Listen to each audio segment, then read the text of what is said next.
¿A quién no le ha ocurrido alguna vez, indagando por la prensa digital, encontrarse con un titular un tanto escandaloso y una vez clicado en este, darse cuenta de que la noticia no tiene nada que ver o el titular es engañoso?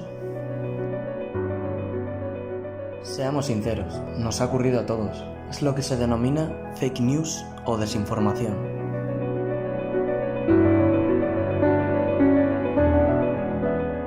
No hay forma de evitar estas noticias falsas, están por todas partes. Cuando menos te lo esperas es cuando más propenso eres a caer en ellas.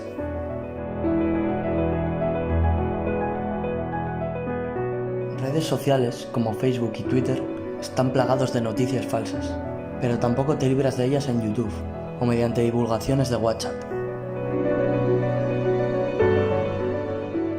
Lo peor de todo es que el contenido de estas no te dice nada o tiene intenciones de manipulación. Analizando este tema, siempre surgen dos preguntas. ¿Por qué no se toman medidas legales contra los fake news? ¿Hasta dónde están dispuestos a llegar por conseguir un mísero clic?